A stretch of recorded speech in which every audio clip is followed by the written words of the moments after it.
Dear learners, good morning to everyone. Thank you very much for joining us in our platform model at Lunis Ali University of Blida 2 in Algeria. Today, we're going to present our eighth lecture titled What are the types of data in statistics? So I have divided my eighth lecture into the following elements as follows. What is data in statistics?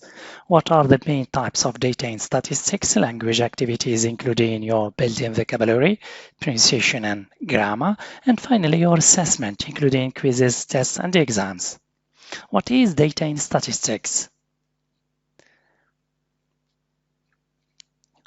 It is important to know the types of data to process them and get the right results. There are two types of data, qualitative and quantitative data. What are the main types of data in statistics? The data in statistics is classified into four categories: nominal, ordinal, discrete, and finally continuous data.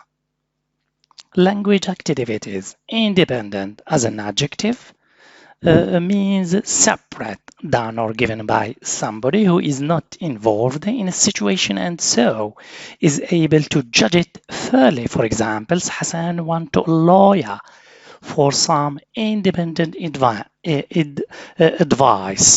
This figure is essentially independent of population size.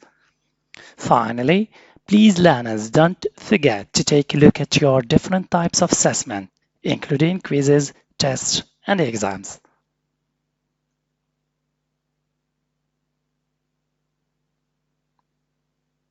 Thank you for your attention. See you next time.